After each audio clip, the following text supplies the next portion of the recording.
Welcome back to the Tigers Den podcast, guys. Before we jump in, you know what we got to do. Smash that thumbs up button and subscribe if you're brand new. And don't forget, hit those links down in my description. Follow your boy on Twitter, IG, and Facebook at Big C Gat Game to stay up to date with everything Grambling State. So our Tigers start off the year beating down the number one team in the nation, the Michigan Wolverines, 52-29. It was a dominating performance from start to finish for the Tigers. Phil Alston started his senior campaign in disappointing fashion, 23-35 for 293, 1 touchdown, and 4 interceptions. PA2 was erratic in his throwing and forced a lot of passes. Hopefully this isn't a problem moving forward. On the ground, what a day for our running game. In the first game back from injury, Charlie Brooks carried the rock 17 times for 140 yards and 2 scores. It was great seeing CB23 back on the field, and you guys were happy to see him too. Joe Thomas, he went off. 17 carries for 183 yards and 3 scores, including a beast mode 80-yard run to the house. We said at the beginning of the season how dominant this run game could be, and in the first game of the season, they show it. 323 yards and 5 touchdowns between the two backs. Out wide, Demetrius Gunn led the way with 9 grabs for 96 yards. Chad Terrell caught 5 balls for 59 yards, and Sean Edwards had 3 catches for 54 yards. Alston's inconsistency hurt the passing game, but look for him to bounce back in the next game.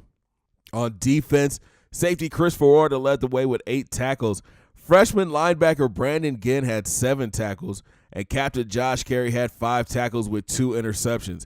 And shout out to freshman Caleb Causey, he got his first sack of his career. The G-Men defense shut down the high-powered Michigan run game. If this is how the season starts, it's going to be fun to see how the Tigers finish. And the special shout-out to Jordan Paxson on special teams. He took a punt return back to the house 82 yards. He is such a dangerous weapon. Taking a deeper look at the stats, the Tigers racked up over 600 yards of offense and held Michigan to 4 of 11 on third down. Also, the G-Men forced 4 turnovers.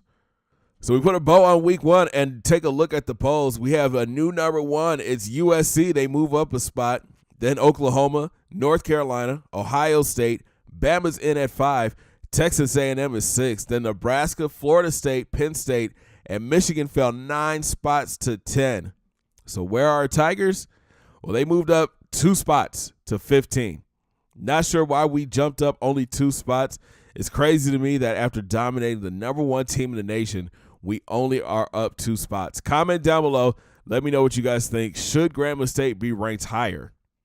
And we got to take a look at the players of the week, and congratulations to 2 Grambling State players. First, running back Joe Thomas. He had 183 yards and 3 scores. And linebacker Josh Carey, he finished with 5 tackles and 2 interceptions.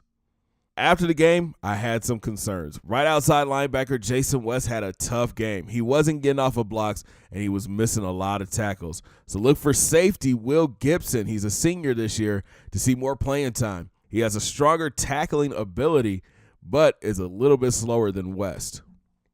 So we step ahead to week 3 and get ready to take on another tough matchup to open the season. It's our SEC opener versus Florida.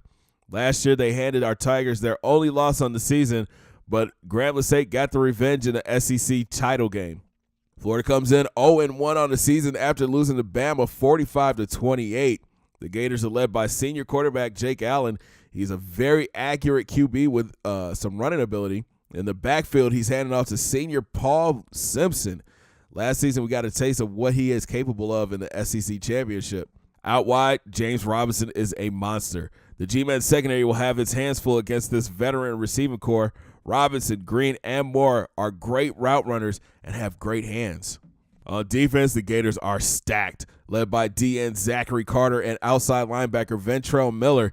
They are fast and bring a lot of pressure on the QB, but our wide receivers may be able to take advantage of their slot corners. Look for Cox, Edwards, and Paxson to see a lot of touches this week.